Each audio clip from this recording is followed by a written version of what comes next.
I declined all of the princess's offers and told her that I only wanted you. The imperial palace gleamed under twin suns, its crystalline spires reaching toward a violet sky. Captain Marcus Kane stood in the throne room, surrounded by alien dignitaries, whose scales and feathers caught the light in patterns that would have mesmerized him a year ago. Now he barely noticed. His eyes remained fixed on the gilded floor, hands clasped behind his back in military parade rest.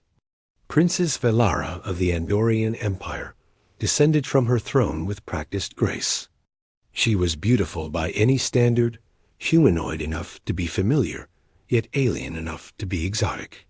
Her skin shimmered with an opalescent quality, and her eyes held depths that spoke of centuries. Her species lived beyond human years. She approached Marcus with an expression that blended curiosity and frustration. "Captain Kane," she said, her voice like wind chimes in a summer breeze. "You have refused my offer of knighthood. You have declined lands on 3 of our most prosperous worlds. You turned away a command position in our fleet that would have made you one of the most powerful military figures in this sector." Marcus met her gaze steadily. "Yes, Your Highness. You saved my life," Velara continued, circling him slowly. "You infiltrated a Draxian dreadnought alone, fought through their elite guard, and carried me to safety while half dead from plasma burns. By the laws of my people, I am bound to grant you anything within my power to give. I understand, Your Highness." "Then why do you refuse everything I offer?" Marcus took a breath. This moment had been coming since he woke in the medical bay 3 weeks ago. His burns healed by technology that seemed like magic to a human from Earth. The princess had visited him daily, each time presenting new rewards, new honors, new heights of wealth and power. Each time he had politely declined. "Because there is only one thing I want," he said quietly, "and I do not believe you can give it to me." Velara's eyes narrowed. "I am the crown princess of the Andorian Empire. Our domain spans 40 systems. Our treasury could purchase fleets. Our technology surpasses most known species. What could you possibly want that I cannot provide?" Private Emma Cole. The name hung in the air like a struck bell. Around the throne room, the assembled courtiers shifted uncomfortably. Velara's expression shifted through surprise, confusion, and then something like understanding. "The engineer," she said slowly. "The one from your ship." "Yes, Your Highness." "She is a commoner. A human commoner at that, from a species barely beginning to explore beyond their own solar system. She holds no rank of significance, no title, no particular distinction that would make her noteworthy to an empire like ours." Marcus felt his jaw tighten, but kept his voice level. "She is the most remarkable person I have ever known."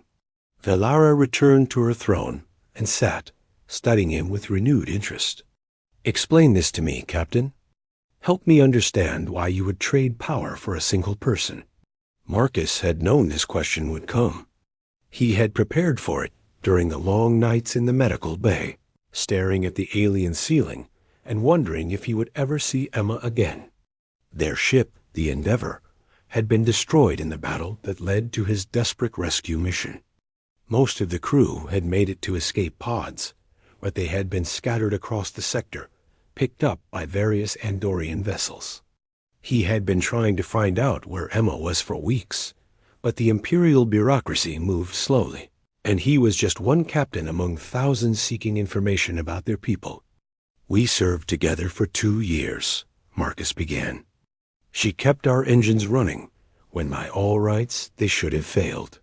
She could look at a problem that baffled everyone else and see the solution in minutes. But that is not why I want her back." "Then why?" "She saw me," Marcus said simply. "Not Captain Kane, decorated officer and tactical genius. Not the man who made impossible decisions and lived with the consequences. Just me, Marcus, the person underneath all the rank and responsibility." He paused, memories flooding back. Late nights in the engine room when he could not sleep, haunted by the faces of crew members he had sent into danger. Emma would be there, covered in grease, working on some repair. She never asked what was wrong. She would just hand him a tool and put him to work. And somehow the simple act of helping her fix something made the weight a little lighter. She made me laugh when I forgot how, Marcus continued. She told me when I was being an idiot, and she did not care about my rank when she did it. She shared her rations when I forgot to eat during long shifts. She listened to me talk about Earth, about the farm where I grew up, about the brother I lost in the Outer Belt conflicts. She told me about her own dreams, her plans to design better engines, to help humanity reach further into the stars. Valera leaned forward. You love her. Yes, Marcus said without hesitation. Then before the battle, before everything went wrong, I was going to tell her that. I was going to ask her if she felt the same way. But then the Draxian attacked, and the ship was breaking apart, and you needed rescue, and I did my duty. I always do my duty. But now the war is over, and you are safe, and all I want is to find her and tell her what I should have said months ago. The throne room was silent. Velara stood and walked to a window overlooking the palace gardens, where exotic plants from a dozen worlds bloomed in impossible colors. Do you know why I offered you so much, Captain Kane? She asked. Because your laws require it, Your Highness. No, Velara turned to face him. I offered because I wanted to keep you here. You are brilliant, brave, and incorruptible. You would have been an asset to my empire. I thought if I offered enough, something would tempt you.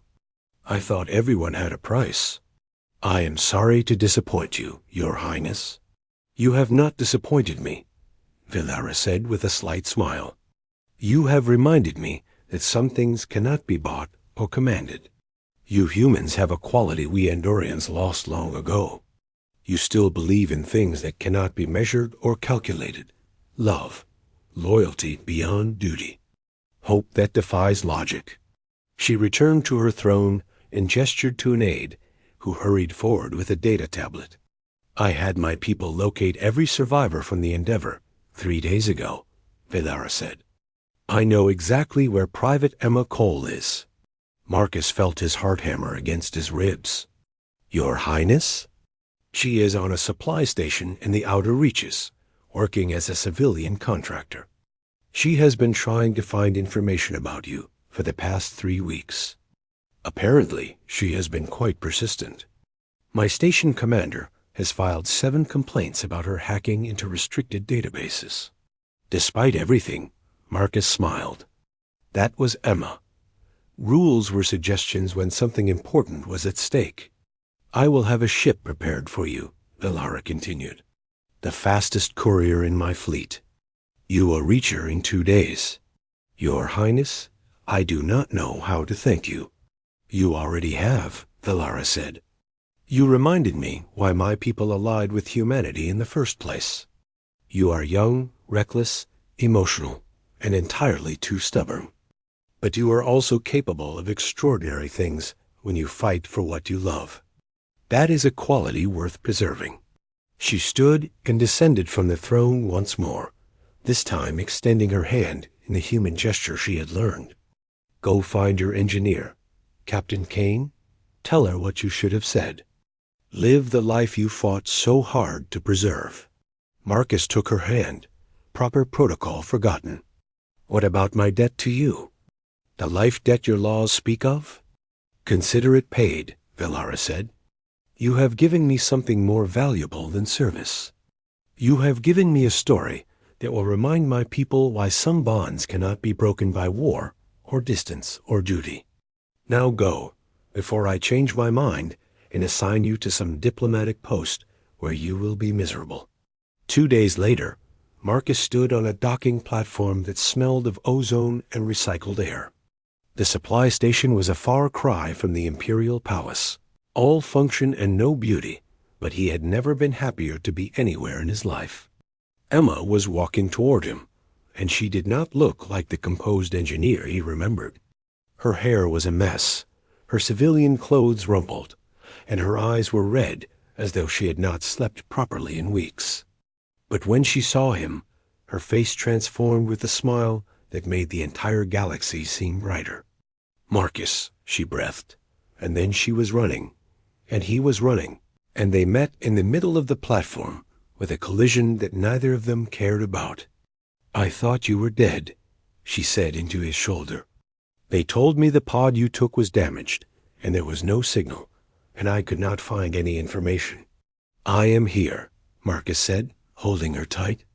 "Emma, I have to tell you something. I should have said it before, but I was afraid. And then there was no time, and I have been trying to get back to you for weeks, because I need you to know." She pulled back just enough to look at him, her hands on his shoulders. "Know what?" "That I love you," Marcus said. "That I have loved you for longer than I can remember. That the entire time I was in that palace being offered kingdoms and titles, all I could think about was finding you. You are everything I want. You are all I want." Emma laughed, and it was the best sound he had ever heard. "You idiot," she said, tears streaming down her face. "I love you too. I have been in love with you since you helped me recalibrate the port engine, and did not complain once about getting covered in coolant. Why do you think I was hacking Imperial databases?